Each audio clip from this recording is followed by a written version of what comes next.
Hola, hola, buenas noches.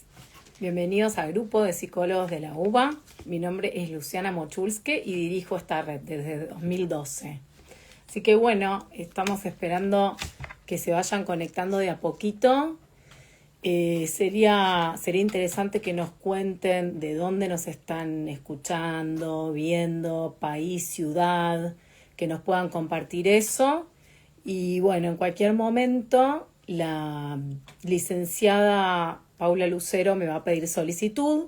Yo mientras tanto les voy contando a los que no nos conocen que esta es una red de psicología, de difusión, de transmisión, de atención psicológica. Como dije, estamos desde 2012 con psicólogos de la UBA y también psicólogos externos que vienen a dar charlas externos e internos a la red.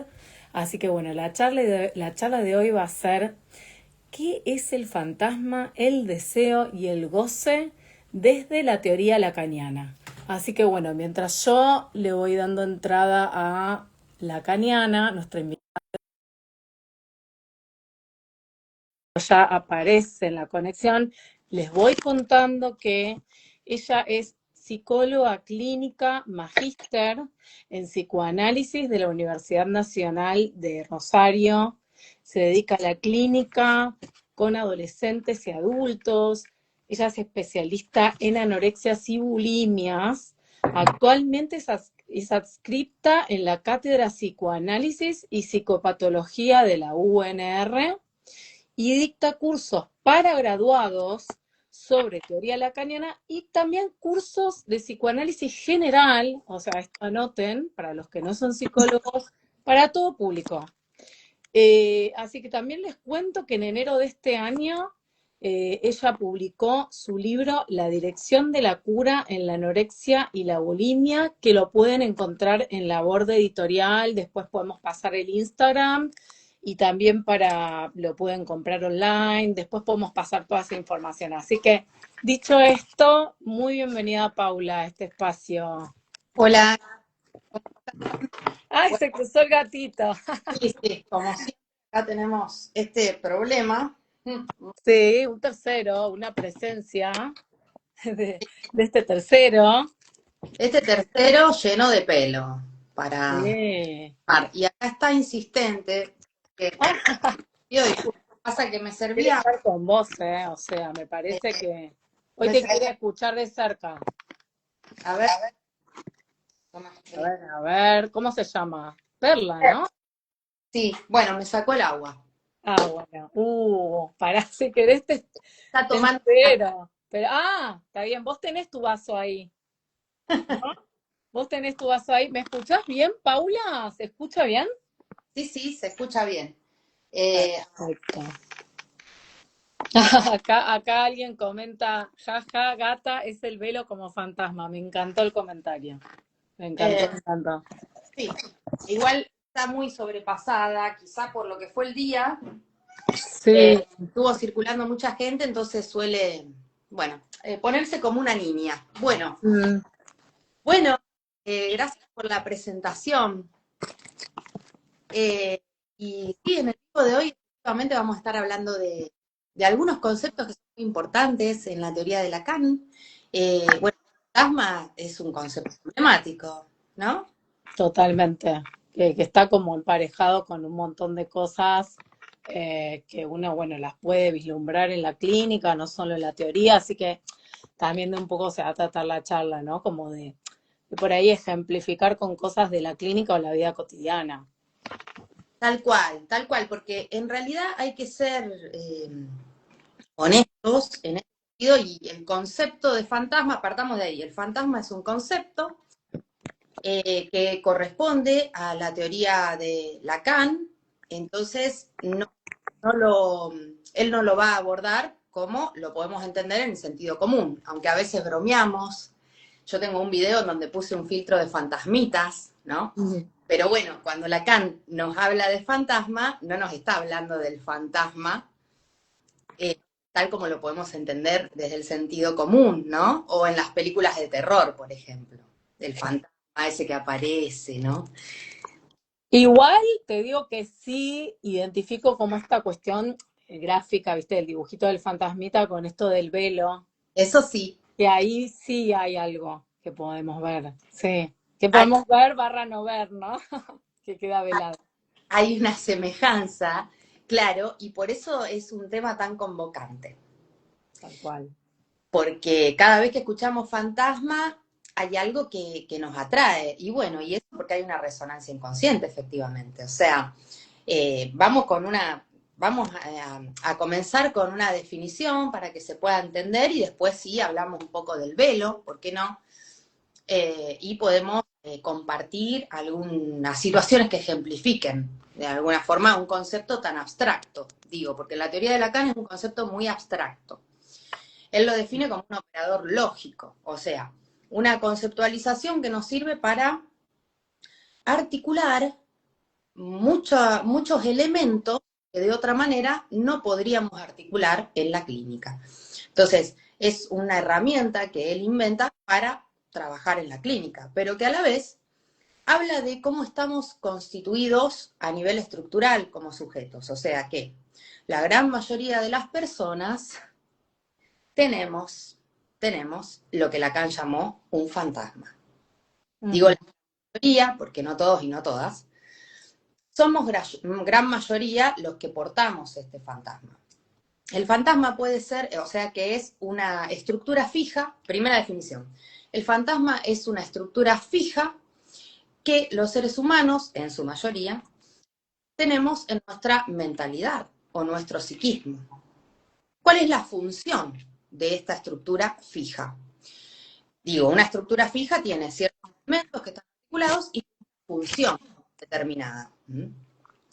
Cuando digo fija es que no lo vamos a poder sacar si ya existe. O sea, tiene una razón de ser y por eso está allí.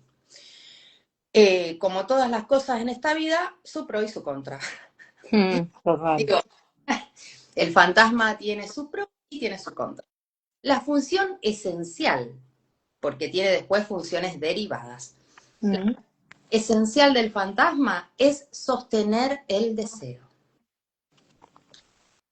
Ahí tenemos que es esencial que haya un fantasma. Por eso digo, cambia mucho el panorama cuando nos encontramos con sujetos que no han podido construir un fantasma.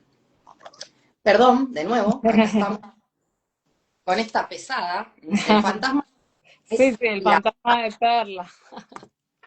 porque si yo, para mí ella tiene un fantasma y es ser la pesada.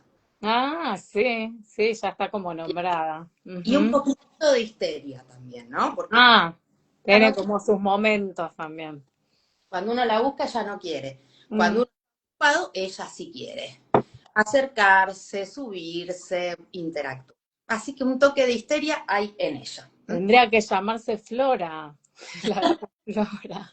Sí, pues bueno, Flora, Elizabeth, Ana Sí, Otra, como sea. total, total. Le puse Perla. Va. Perla. En realidad ya vino con ese nombre. Y lo Ajá. tomé muy hermoso también, ¿no? El nombre Perla. Mm. Bueno, entonces, esa viene a ser la función que en líneas generales podemos recortar Sí, de fantasma, ¿no?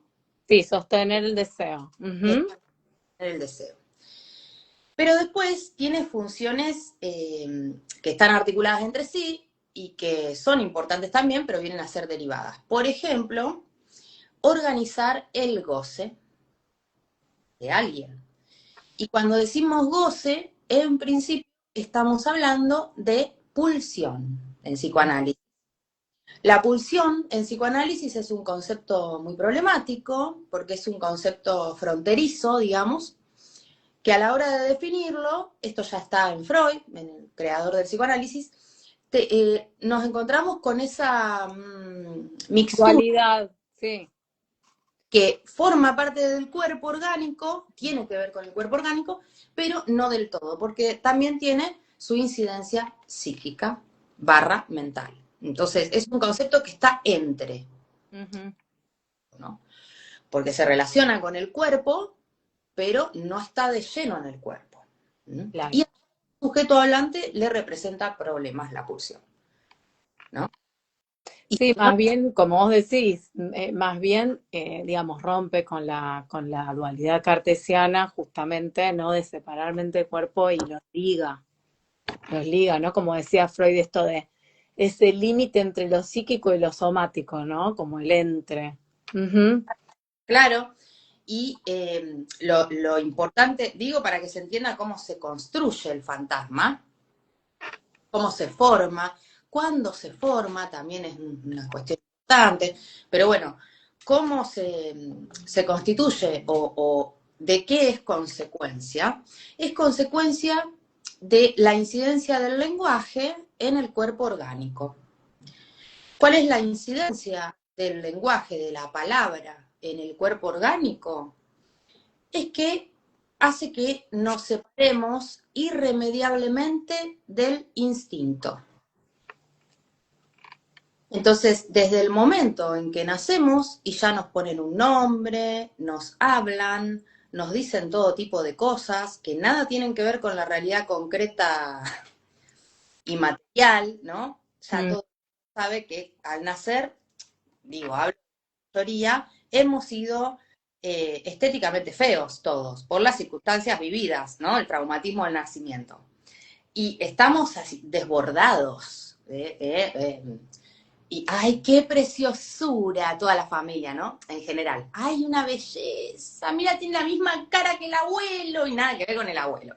Bueno, todo ese es el campo simbólico que nos recibe, ¿no? Se mm, dice cosas. Entonces, una vez que llega la palabra y toca el cuerpo, perdemos el instinto en realidad. Lo que llamamos instinto biológico. O sea, esta idea de la reproducción, ¿no? De la sexualidad en tanto reproducción, del objetivo de la vida o la misión humana de la vida. Nacer, reproducirse y morir. Esas connotaciones que trabaja mucho la biología, claro. incluso las quedan perdidas en realidad. O sea, desde el momento en que nace la mentalidad, ya estamos hablando de pulsión como tal, ¿no? Digo esta Mm. diferencia porque el plasma trabaja mucho con la pulsión, de hecho la ordena, ¿no? Sí, como esto que decís de diferenciar la pulsión de instinto, ¿no? Como que algo de lo natural se pierde. O sea, eh, bajo esta marca, ¿no? De la entrada en el lenguaje. Ujú. Eso es muy importante, sí. Y claro, bueno, y vos estabas contando un poco cómo se va, como de qué herramientas se va nutriendo el psicoanálisis como para desde, bueno, más precisamente desde Lacan, hablar de esta estructura del fantasma, ¿no? O sea, si lo me echamos un poco con la diferencia entre la fantasía y fantasma, que muchas veces se confunde, ¿qué podemos decir de eso? Claro. Bueno, Lacan establece, si bien se inspira en lo desarrollado por Freud a propósito de la fantasía, Freud habla de fantasías inconscientes, ¿no? Este es un punto importante. Que había fantasías inconscientes y que el deseo se expresaba a través de estas fantasías inconscientes que tenían distinta cualidad. Y Freud nos habló de tres fantasías primordiales que él observaba en su clínica. No son las únicas, pero son tres fantasías primordiales que él observaba. El tema es que la connotación de fantasía queda como ensoñación, ¿no? Como un pensar diurno, cuando uno está despierto ¿no? Y desea algo, pero está consciente de alguna manera de que está queriendo eso o que le gustaría eso. Entonces, el término fantasía nos hace entender como que es una cuestión más consciente, o mejor dicho, preconsciente, y Lacan lo que trata de enfatizar es que lo que motoriza la vida de un sujeto al final, sobre todo en un punto muy especial y preciso, esto es, la relación con los demás, porque el fantasma lo que motoriza es la relación con los demás y fundamentalmente las relaciones amorosas, sexo, afectivas, o sea que es Mm, delicado. Lo que mm, estructura el fantasma lo vamos a ver reflejado en nuestras relaciones sexoafectivas de forma predominante. Lo que trata de enfatizar Lacan es que el fantasma es una estructura inconsciente. que no simplemente es un momento en donde uno se imagina, no va por el lado de la imaginación, de la ensoñación o el pensar, ¿no? Sino que va por el lado de un argumento estático, para hacerlo más sencillo, una frase que a su vez va acompañada de una cierta escena, es una frase simple, corta, con una escena en donde hay personajes, y es una figuración totalmente inconsciente que es fija, que es estable, salvo si lo podemos trabajar, interpretar y por ende modificar. Pero si no analizamos cómo está hecho ese fantasma, entonces se va a repetir indefinidamente en nuestras vidas la misma escena. Con la salvedad de que no estamos al tanto de esa escena, agrego patética, escena, usando los términos de Lacan, es una escena muy patética, muy infantil, porque también el fantasma se constituye en la primera infancia, entonces tiene todo un montaje ahí infantil, edípico, ingenuo, esa es la palabra correcta, es una escena bastante ingenua, que nos brinda bastante poca satisfacción en realidad, pero que sirve para sostener el deseo. Y si no la interrogamos, no la revisamos, la vamos a repetir y no nos vamos a dar cuenta de que la estamos repitiendo. ¿A quién vamos a culpar? Bueno, muy sencillo, vamos a culpar a los demás, vamos a culpar a la astrología, al destino, a las circunstancias, a nuestra familia, ¿por qué no? También, ¿no? Es porque Iba a agregar eso, a los padres, la típica.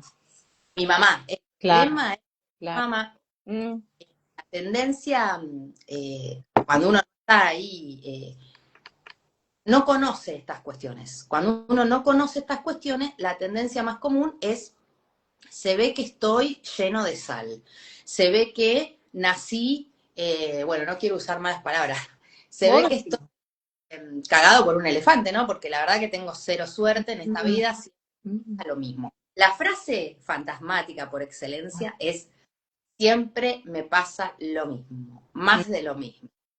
O sea que un rasgo muy importante del guión fantasmático, porque como les decía, es una frase, es una escena, que tiene un determinado guión, donde hay personajes y pasan cosas ahí, en esa sí, escena. Lacan decía eso del guión, o sea, lo nombró en sus, no sé, no me acuerdo en qué seminario, pero lo del guión y como una ficción también que arma el sujeto.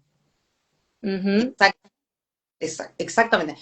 Es una ficción con un diálogo bastante básico que permite a alguien relacionarse con los objetos.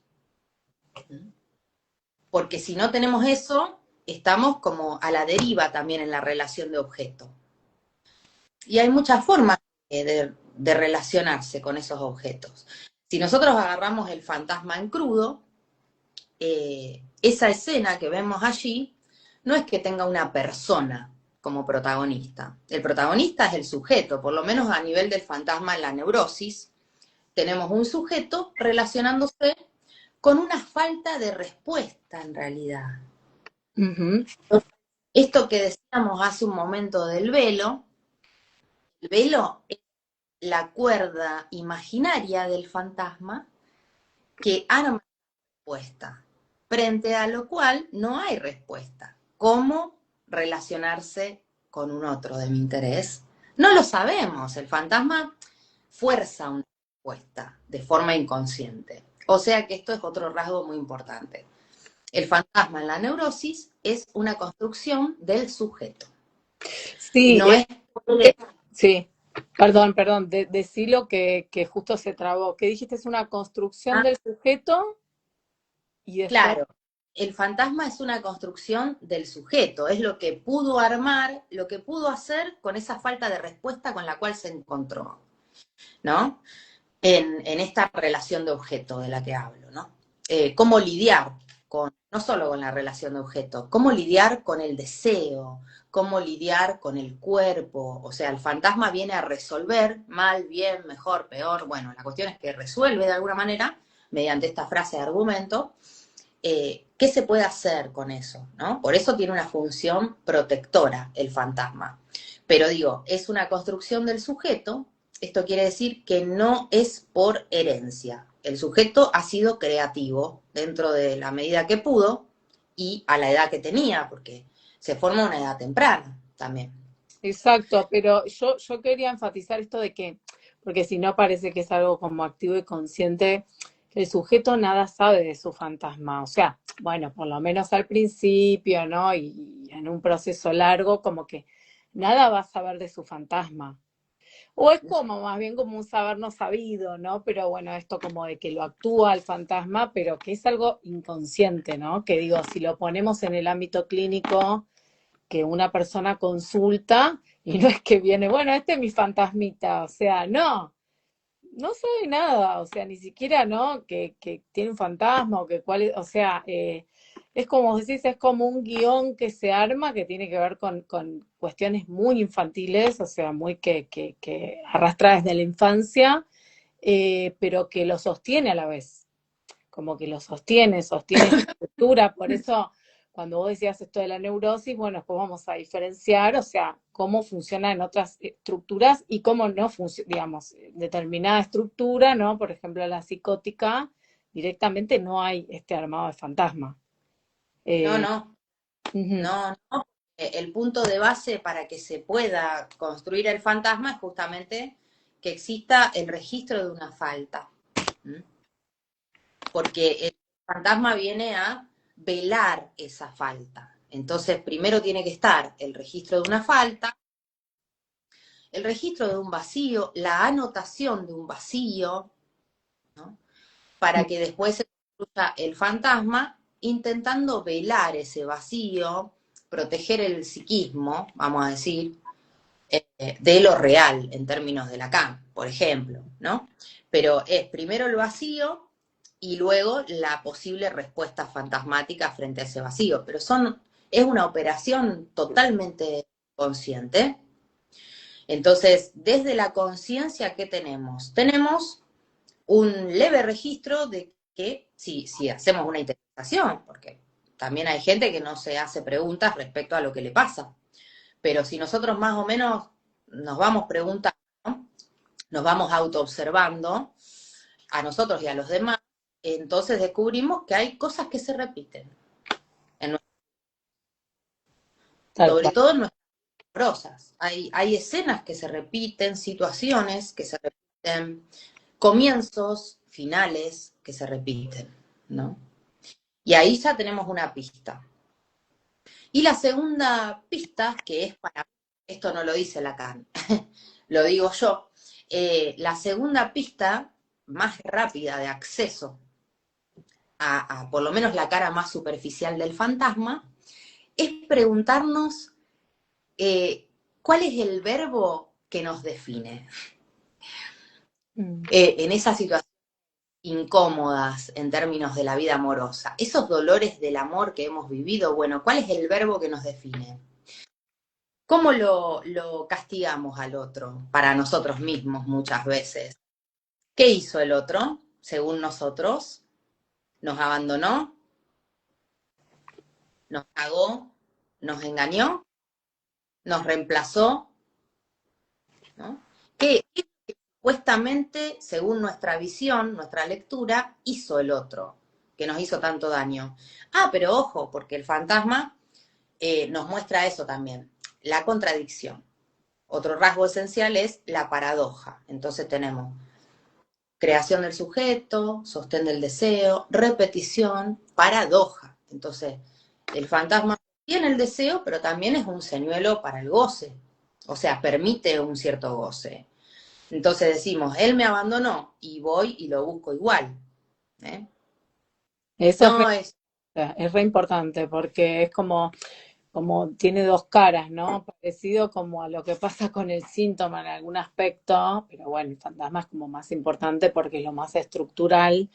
Esto que decís de que sostiene un deseo, pero también sostiene un goce, porque por esto de la repetición justamente es lo que se relaciona con el goce, que no cesa de repetirse, ¿no? Claro, y lo vemos así. ¿Cuál es el verbo que a nosotros nos define? Mm. ¿Cómo, cómo sabemos que nos define? Y porque nos provoca cosas a nivel del cuerpo. Nos ponemos tan mal cuando pasa eso. Y cuando nosotros decimos, otra vez pasó tal cosa. Cuando logramos registrar, por lo menos que hay como un hilo ahí que se repite, ¿no? Y no podemos explicar por qué se repite siempre lo mismo. Que siempre me meto con hombres infieles, que siempre me meto con tipos, que siempre me meto con, etcétera, ¿no? O a la inversa, ¿no? Que puede pasar con las mujeres. Siempre me meto con minas que quieren que las mantenga. Siempre me meto con, bueno, Totalmente. ese... En realidad en ese guión, en esas frases, como que uno proyecta en el otro y habla del otro, ¿no? Como, bueno, este que me hace esto, y en realidad está hablando de uno, que se pone uno en ese lugar inconscientemente, pasivamente. Tal cual. Y entonces nos damos cuenta que el fantasma, como decía Lacan, comanda nuestras vidas porque es inconsciente y que somos marionetas de nuestro propio fantasma, salvo si logramos, bueno, analizarlo de alguna manera, interrogarlo, pero de lo contrario somos marionetas. El fantasma nos actúa, no es que nosotros actuamos el fantasma nos actúa y para cuando ya nos dimos cuenta ya estamos otra vez en el punto de partida, o sea, y nosotros pensábamos que habíamos avanzado un montón y no, y nunca nos movimos de la misma posición de siempre, ¿no? ¿Y cómo, Entonces, cómo podríamos como desplegar un poco más esta faceta del goce del fantasma? el goce es, bueno, es otro de los conceptos bastante complicados en la teoría de Lacan. Pero bueno, a grandes rasgos, él pensaba el goce como muy anudado al cuerpo, a la experiencia corporal, o sea, y también pensaba que el goce estaba relacionado con distintas formas pulsionales y distintos objetos pulsionales predilectos. El objeto oral, el objeto anal, el objeto de la mirada, el objeto de la audición, son objetos predilectos donde se agarra el goce, y en cada persona puede predominar más una cosa que la otra, esa viene a ser como la estética del goce. Pero la cuestión importante es que Lacan pensaba que en una primera medida hay una distinción bastante tajante entre deseo y goce. El goce, por ser bien pulsional, puede provocar dolor. Es muy fácil que provoque desborde, es muy fácil que provoque dolor, porque él pensaba el goce muy relacionado con el registro real o la cuerda real. Si tenemos en cuenta este punto básico que Lacan trabaja con los tres registros, ¿no? Simbólico, imaginario, real. En cambio, el deseo, por lo menos al principio de su obra, Lacan lo relaciona con lo simbólico más que nada, ¿no? Con la palabra, la capacidad de simbolización, de metaforización. En cambio, el goce es acéfalo, ¿no? Entonces, apunta como a un todo de las cosas, a un punto extremo, el goce. Entonces, lo que plantea Lacan es primero esta diferencia entre goce y deseo, y luego la posibilidad de que haya una articulación entre ambos. Mm. Entonces, si el goce, que no lo podemos eliminar, está mesurado, matizado por el deseo, no duele. Ahora, es como una satisfacción ahí, pero que no provoca demasiado dolor. Puede provocar un poco de dolor, ¿eh? Como cuando uno está muy comprometido con algo y no duerme, Mm. está muy interesado en algo y no duerme, pero Mm. es lindo, qué sé yo, puede uno estar ansioso por un evento que está por venir y no duerme. Está hipotecando el cuerpo, pero bueno, no importa porque estoy tan entusiasmada y estoy tan... Bueno, ese es cuando el goce se une al deseo, está mezclado. Pasan cosas en el cuerpo, o a veces no comemos, o no dormimos, o nos excedemos de trabajo, o lo que fuere, pero está mezclado. Entonces, Sí. bueno. En otras palabras sería, pulsión de vida, pulsión de muerte mezcladas, que es lo mejor que nos puede pasar. Exactamente, Mm, exactamente. Pero distinta es la circunstancia cuando se nos separan demasiado el, el deseo. Si el goce no tiene la barrera del placer, porque lo que lo detiene al goce es el placer, el principio del placer freudiano, puede decir, si no está esa barrera, ¿cuál es la barrera? Que estamos extralimitándonos y decimos, no, me estoy yendo al carajo, voy a parar. ¿No? Esa es la barrera del placer. No, esto es mm. un montón. Voy a parar acá. Ese, Esto se puede convertir en displacer, en otras palabras.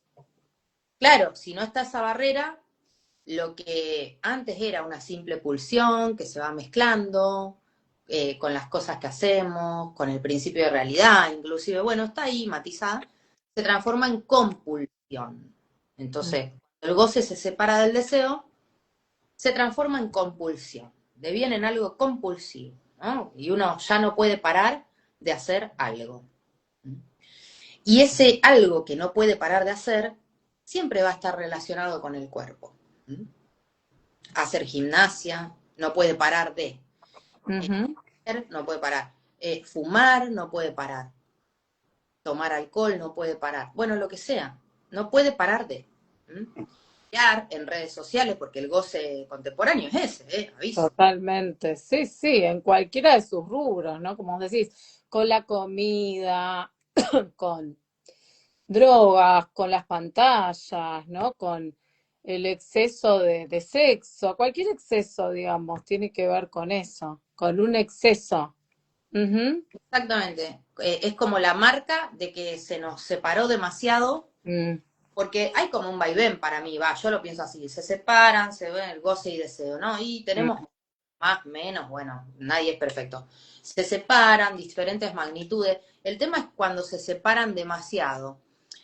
Poniendo el ejemplo de las pantallas, Sí, goce escópico, diría Lacan, el goce de la mirada, el goce visual, voyeurista, de totalmente, voy a que el otro así. se entere. Bueno, Espera, ¿cómo dijiste que justo se interrumpió de lo del goce boyerista y después dijiste otra cosa? claro que el goce de las pantallas tiene mucho que ver con estar viendo, mirando, observando, sin que el otro se entere. Totalmente. Sí, es cópico como de espiar, ¿no? También, sí. Y acá preguntan en comentarios, como dando un ejemplo, el hedonismo. El hedonismo, y vos decís que es un goce, yo lo relaciono más que con el fantasma, con el narcisismo, al hedonismo, ¿no? Si entendemos que el hedonismo es un empuje porque todo sea placer en esta vida y solo placer, ¿no? Sí, puro Para principio de placer. Bueno, pero un poco capaz que también se puede relacionar con el goce esto de puro principio de placer, con algo también de lo mortífero. Claro, bueno, lo más hedonista, porque a veces decimos, sí, soy hedonista y bueno, y no somos tanto, ¿no? Mm, Porque hacemos sacrificios también, ¿no? Trabajamos para empezar. totalmente. Y Eh, muchísimo. claro, y bueno, y por más que a uno le guste su trabajo, bueno, en momentos, ¿no? Que cuestan y uno Hay no. un costo, hay un recontracosto, ¿sí? Exacto, entonces el hedonismo es como bastante difícil de sostener. Me parece que en el único momento en donde uno puede decir, ah, sí, esta persona es hedonista, es en el caso de un perverso.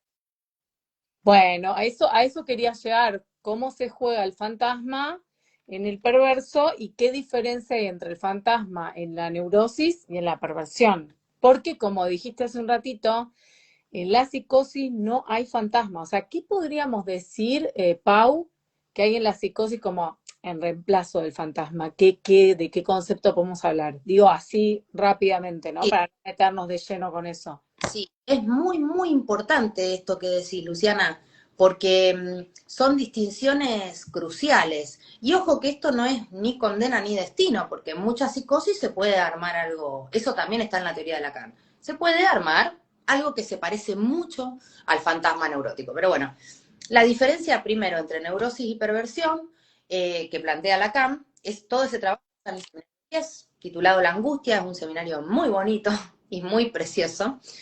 Bueno, lo esencial es que los términos están invertidos. En la neurosis tenemos al sujeto como protagonista. Y en la perversión tenemos al objeto en su cara más real, en todo su montaje sexual, corporal, como protagonista. Esa es la primera diferenciación. Lo que va a decir Lacan, retomando a Freud, es que la perversión es el negativo de la neurosis, o que la neurosis es el negativo de la perversión. Se puede decir de las dos maneras porque estructuralmente, ¿qué significa? Significa que el fantasma neurótico es perverso. Sí.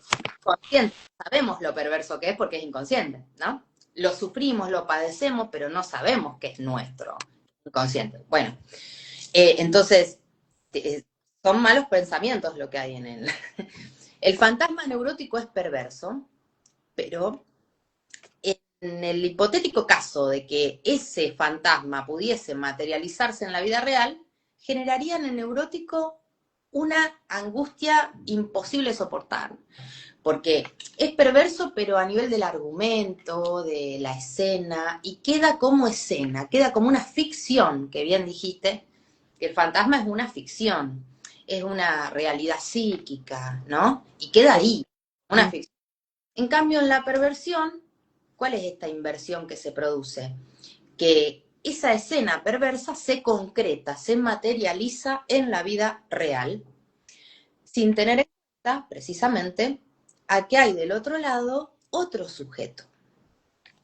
Esto es muy importante, ¿no? Porque en la perversión se objetaliza a ese otro partener. Y es una diferencia muy importante, porque en la neurosis sí. no sucede de ninguna manera. Siempre estamos pensando, ¿habré hecho bien? ¿Le gustó? ¿No le gustó? ¿No? Bueno, esa duda, esa preocupación, ¿no? Por la mirada del otro y qué sé yo, eso es, estamos contemplando a un otro. En la perversión no, o sea, que es, quiero satisfacción, no me importa. Por eso Lacan dice que el fantasma perverso tiene un objetivo muy claro, a diferencia de la neurosis, y este objetivo es angustiar al otro. Mientras que en la neurosis es sostener el deseo, decíamos, el propio deseo. Decíamos, tal cual, sí. La función acá es angustiar al otro. Claro. Pero ahí, digamos, vos la fórmula, digamos, de Losange, bueno, me estoy yendo mucho con la teoría, no lo vamos a desplegar y eso, pero cambiarías la fórmula digamos, de las letras del fantasma en la perversión. ¿Cómo harías la fórmula, digamos? Vos ahí sacarías el sujeto, Bueno, tendría, acá se va a ver al revés, pero a ver, sí, me interesa eso. a ver, se va a ver al revés, ¿eh? Pero acá tenemos, Ahí lo veo. acá, Sí. la fórmula del fantasma en la neurosis se lee sujeto barrado, Losange, objeto A. ¿Eh? En cambio, en las perversiones tenemos objeto A en su cara de resto, ¿no? Atenti con esto, en su cara real.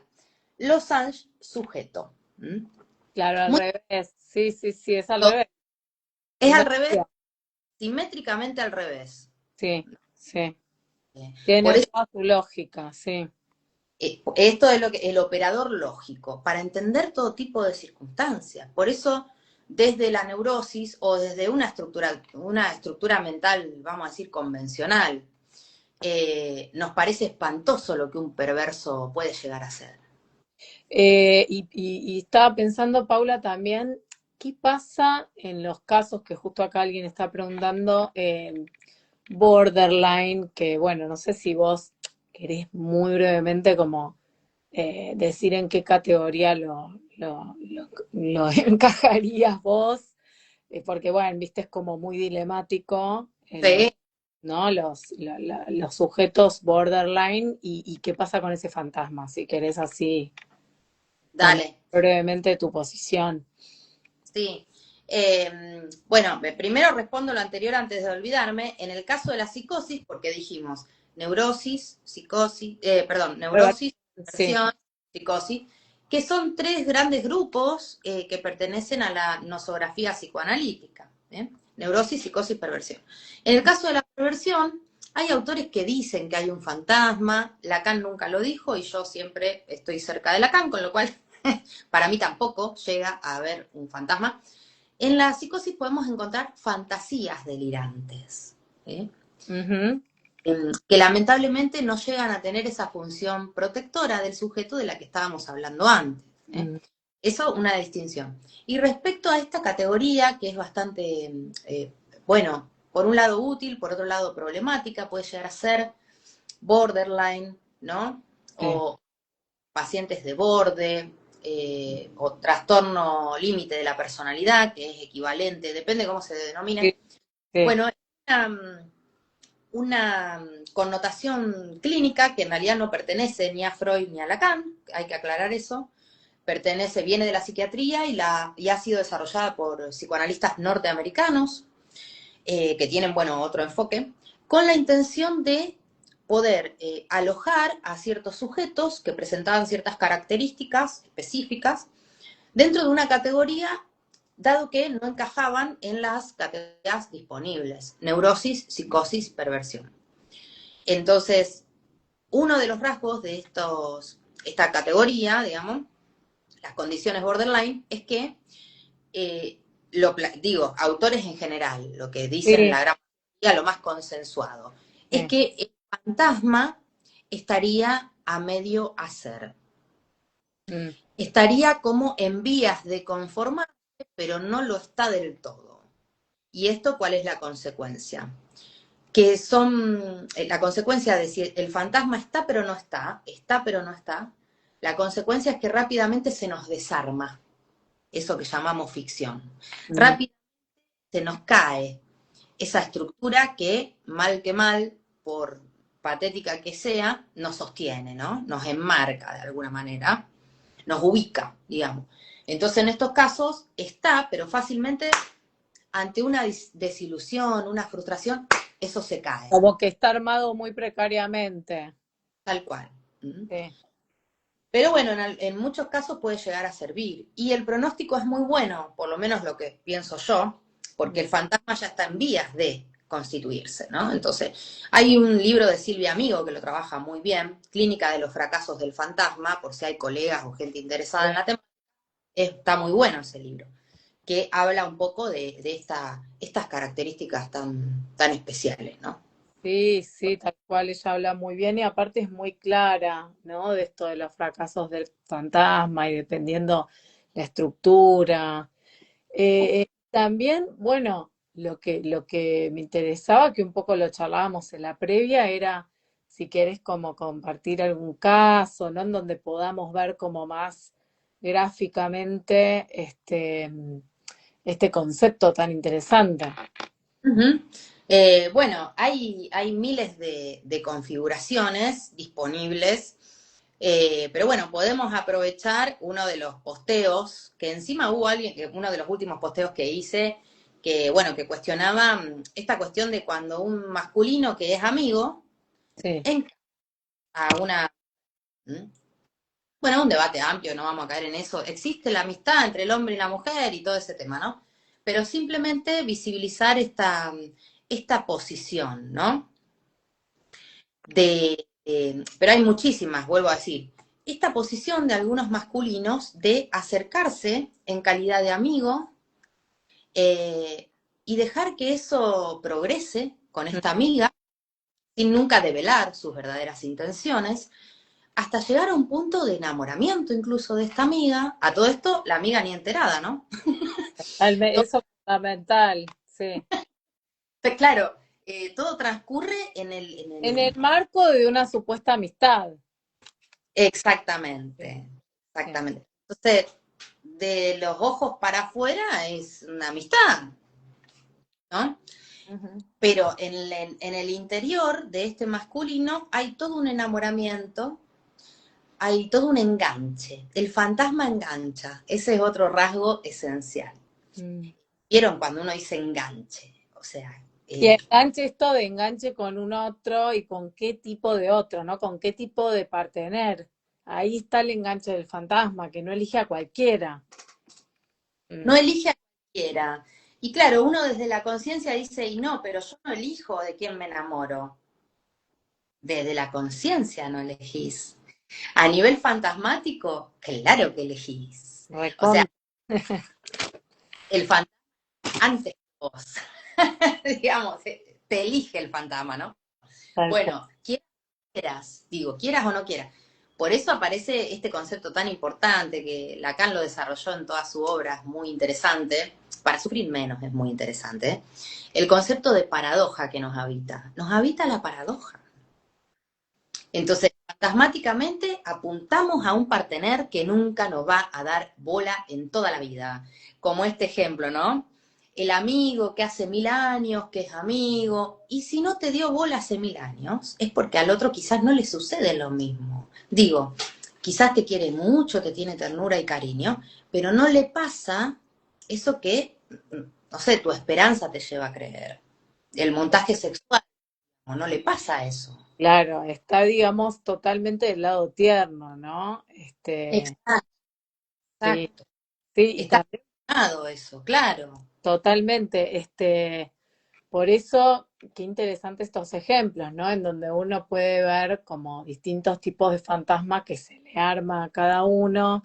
Estábamos también hablando como de un caso parecido, ¿no? A esto que vos contás de que de repente un chico que también no le pasaba de que siempre se metejoneaba mucho, idealizaba mucho a todas las amigas, ¿no? Entonces es como que bueno, lo que arrancaba como una amistad, después él tenía como esa fantasía de que podía ser una relación, una novia, ¿no? Incluso que bueno, que le escribía poemas, les escribía a las amigas poemas, les dedicaba canciones, ¿no? Y se armaba ahí como todo un fantasma en relación a repetir esto de, porque las chicas obviamente no tenían onda con él, o sea, lo tomaban como amigo y Claro, cuando generaba este tipo de rechazo, ¿no? Al estilo, pero escúchame, yo te quiero como amigo, ¿no? Como otra cosa,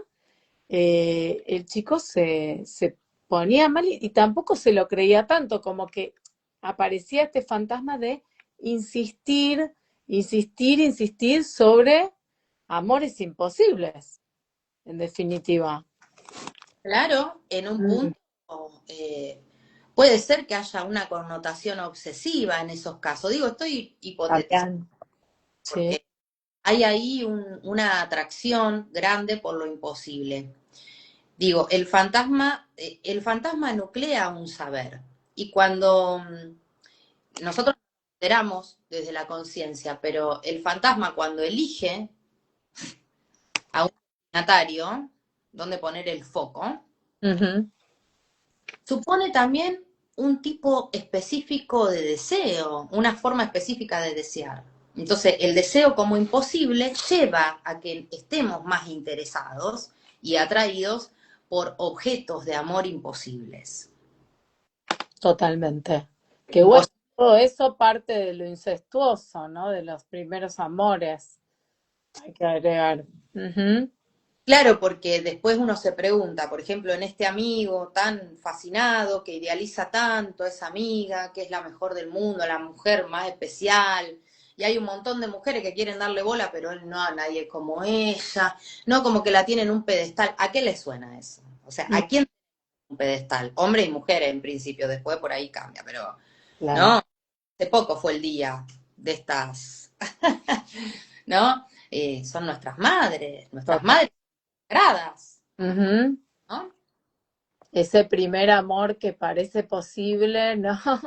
Signado por el complejo de Edipo y que después, ¿no? Bajo el principio de realidad, uno se da cuenta que no, que queda del lado de lo imposible. Claro, se da cuenta que es otro tipo de amor el que se puede. Mm, Y el ujú. amor puede tener distintas variantes, puede tener distintas formas y puede ser igual de placentero, pero ese es otro tipo de amor, digamos. ¿No? Totalmente, Sí, así que estos ejemplos como que están buenos. Mira, te cuento, Paula, que hicieron bastantes comentarios. La verdad que estamos como ya cerrando, o sea, obviamente siempre va a faltar algo, ¿no? Va a quedar algo pendiente y eso también está bueno.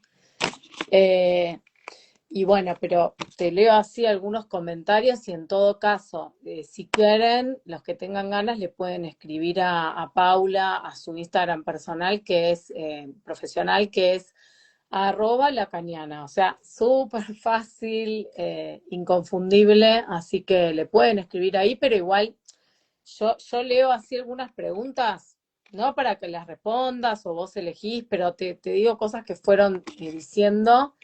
El fantasma es una ficción y es diferente de la simulación con que puede haber en las pantallas. De la simulación se puede dar pase al acto, a un acto violento, por ejemplo. Eso es algo que deslizaron por acá. Yo te voy diciendo y vos, si tenés ganas, alguna, desde el border en adelante, psicótico, psicópata y perverso, la clave está en no sentir culpa. Mm. Interesante pregunta. Eh, bueno, un comentario. Jamás escuché una explicación tan clara sobre estos conceptos. Y de alguna... Claro, Sí, decime, y Pau. bueno, muy acotado. Muy, muy cortito, sí. La primera, la de la simulación. El fantasma no es una simulación. Ese es nuestro grave problema. El fantasma es nuestra realidad. Yo acá lo había preparado, pero me olvidé. A Yo ver. siempre, por ejemplo, tengo un video. El fantasma es como estos lentes que yo tengo puestos. Mm, Con la salvedad que yo no sé que tengo puestos estos lentes y creo que todo es azul realmente. O sea, yo vivo pensando que esto que yo veo, esta imagen es celeste, todo es celeste, ¿no? claro. En un análisis hacemos esto, ¿no? Hacemos así. Mm, mm. Uy, no, era más lindo el celeste después. Claro, es lo que vos decís. Es como esa arista desde donde vemos la vida. Nuestra vida, la vida de los otros, el mundo, nuestra... Bueno, a ver, podemos también aparejarlo esto a la realidad psíquica. Totalmente. Pasa que, bueno, a ver, obviamente el fantasma es algo más específico que por ahí marca esa realidad psíquica, pero es totalmente como ligable a eso. Totalmente, pero tiene una especificidad. Digo, porque a pesar de esto ser un vivo y demás, está bueno, después cada quien puede ampliar, profundizar, pero no es equivalente a la realidad psíquica. Comúnmente se dice, el fantasma es la realidad psíquica. Bueno, sí, en general, Freud, o pero sea, empezó como conceptualizándolo así, y Lacan le dio 1000 vueltas más y vuelta, pero digo, es la realidad psíquica, pero en un punto preciso, y esto es, ¿qué tipo de objetos somos? para el otro. Total. Sí, Eso sí, es lo menos que eso. que Sí, define.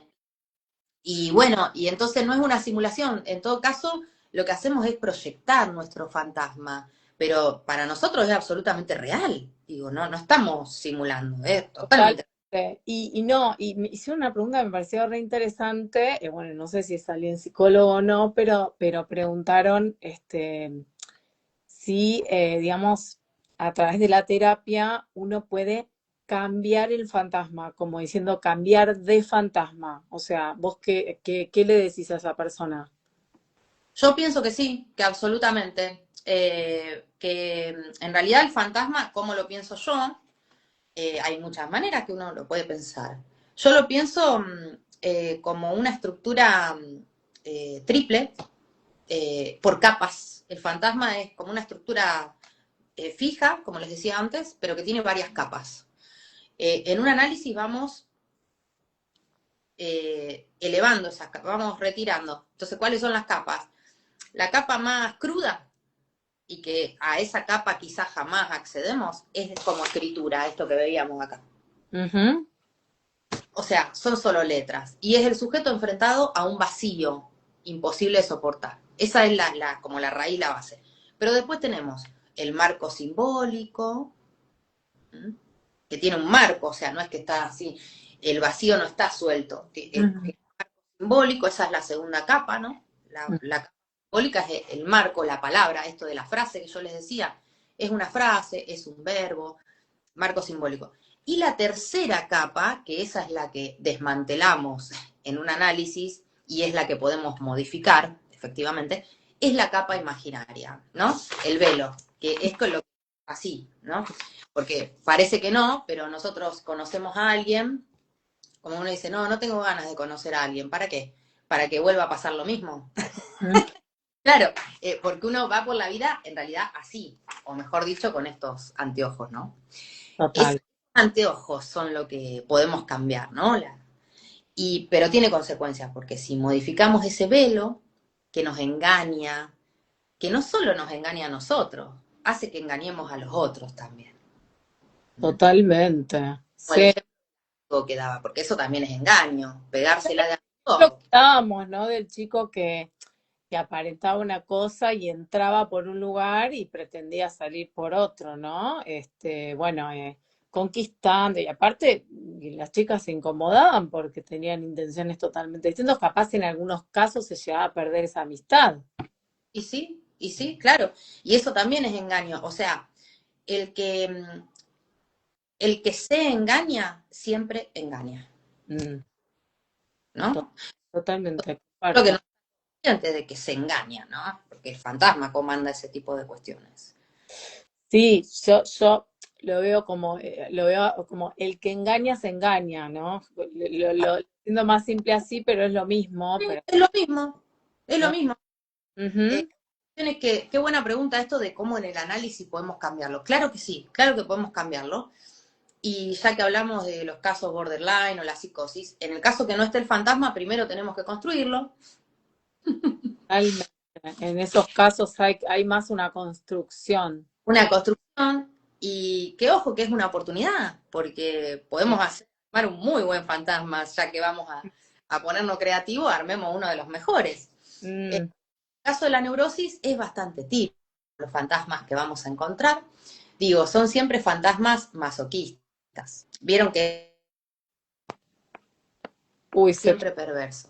pero Aunque no, se trabó, ¿eh? Decí de nuevo, o sea, lo último que se escuchó fue que en la neurosis, como que son más o menos siempre fantasmas parecidos, como, digamos, no hay muchos fantasmas distintos, y lo ligabas al masoquismo. claro, que yo decía, en la neurosis el fantasma siempre es masoquista. Pero la neurosis no es la perversión, lo único que genera es sufrimiento.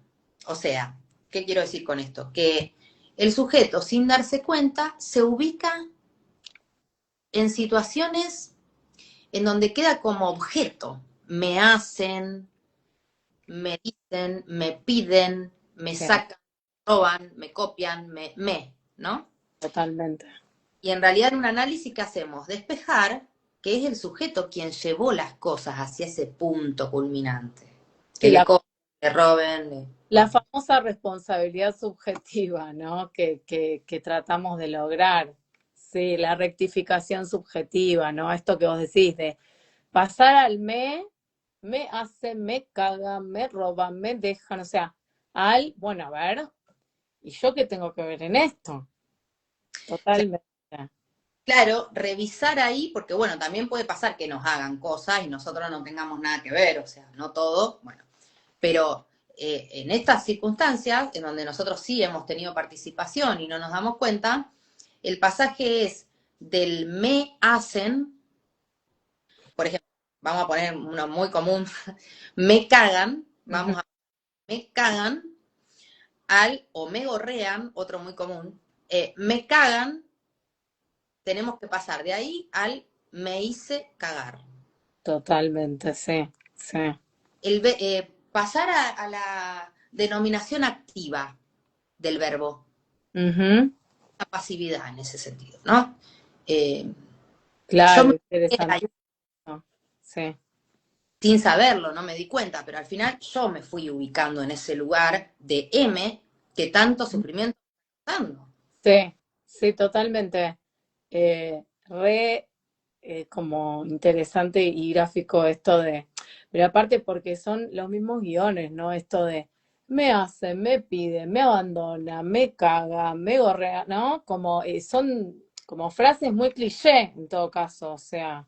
Sí, sí. Por eh, eso la que es ingenuo, el fantasma es ingenuo, es bastante como, bueno. y no, y para terminar, bueno, capaz ya es mucho, pero vos al principio, que bueno, está bueno como para como resumir esto entre la diferencia entre fantasía y fantasma, porque al principio vos habías comentado como que, bueno, Freud observó, digamos, algunos casos, 3 casos dijiste, ¿no? En el que se jugaba como las fantasías, que bueno, no los dijiste, no sé si lo querés muy rápidamente mencionar, porque eso nos reayuda como a diferenciar esto del fantasma. Bueno, eh, por supuesto que Lacan se va a inspirar, ¿no? En la obra de Freud. Estas fantasías primordiales de las que hablaba Freud Mm, son fantasías neuróticas. La primera es la fantasía de seducción que va a predominar en la histeria. Me seducen, ¿eh? Y todos los derivados quieren estar conmigo, gustan de mí, ¿no? De la histeria gustan todos, ¿no? claro, De la gustan todos siempre. sí, sí. Ella, Bueno, ella de ninguno, claro, otros, pero de ella todos todos, todos, y todas, ojo, porque, también, bueno, totalmente, la, todos. todos. La fantasía de seducción típica de la histeria, la fantasía del coito parental, en donde la fantasía sería los padres tienen relaciones sexuales y el sujeto observa lo que sucede allí, es un elemento tercero en la escena. Esa fantasía del coito de los padres, totalmente incestuosa, como verán, es típica en las neurosis obsesivas. Y Mm, después Freud habló de la fantasía de castración en el caso de fobias, como predominando en las fobias, ¿no? En la psicosis muy distinto lo que sucede a nivel de las fantasías, porque son fantasías delirantes, ¿no? Y estas fantasías tienen que ver con, eh, más que nada, abusos de fuerza mayor que recibiría el sujeto, ¿no? claro. La, Me quedé, sí, con esto que dijiste, la de histeria, ¿no? La fantasía de seducción, ¿qué más se jugaba en esto? La primera, ¿no? Que dijiste como la de seducción, ¿cómo se despliega? ¿Cuál sería la frase, digamos, ¿no? Bueno, esto, todos gustan de mí. Sí, en realidad el punto de base es, porque vuelvo a decirles que estas fantasías que después Lacan complejiza, elabora, llama fantasma, diferencia, etcétera, estas fantasías primero son incestuosas. Tienen el origen o el caldo de cultivo en el complejo de Edipo, o sea que toma a alguno de los padres o a ambos como referente, ¿no? Por eso este tinte perverso, este tinte incestuoso está siempre presente. Y en la fantasía de seducción he sido o soy seducida por el padre, sería la Claro, frase. claro, siempre por un objeto incestuoso. Claro, soy ¿Mm? seducida por el padre. O veo a mis padres haciendo, bueno, la... claro, es como una frase simple, a eso me refería. Veo a mis padres haciendo la cosa. La cosa, totalmente. Me Sí, contan tal cosa, ¿no? Bueno, claro. Bueno, quedó re claro, Paula. La verdad que, bueno, ya está bueno cerrar acá y me encantó, me parecieron re claros los conceptos. Obviamente, bueno, ya dijimos que si la quieren contactar a Paula lo pueden hacer por su Instagram, @lacaniana. Y bueno, yo diría de cerrar acá porque está súper completo todo el desarrollo que fuiste haciendo, aparte con los ejemplos. Si después a alguien le queda alguna duda o inquietud, te pueden escribir. Y aparte también recomiendo mucho los cursos que hace Paula, los de Lacan, y también, bueno, para no psicólogos, los de psicoanálisis general. Así uh-huh. que están muy buenos y bueno, ella es súper clara y habla como en un lenguaje muy, muy coloquial y entendible para todos. Eso me parece importante remarcar. Así que Bueno, bueno, muchas gracias por la invitación. Muchas gracias también a todos y todas las personas que se sumaron en el día de hoy.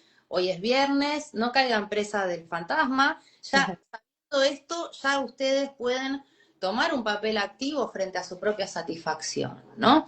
Empezar a interrogar, salir de esa pasividad de, y bueno, siempre lo mismo, el destino, nací para sufrir, nací para... Bueno, empezar a erguirse frente a la propia satisfacción, es muy importante, ¿no? Que cuando uno dice, bueno, la propia satisfacción, uno está diciendo esta curiosa mezcla tan difícil de alcanzar, pero bueno, hay que trabajar para eso, entre el deseo y el goce.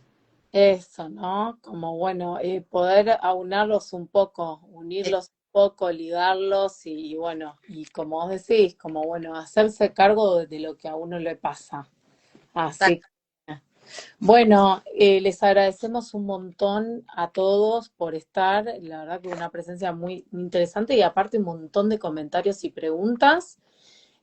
Nos quedan 2 charlas más, bueno, noviembre y diciembre, y ya nos vamos acercando a fin de año, así que, bueno, buen fin de semana para todos, a vos también, Paula, un abrazo grande y nos vemos en el próximo vivo. Chau, chau a todos. Chau.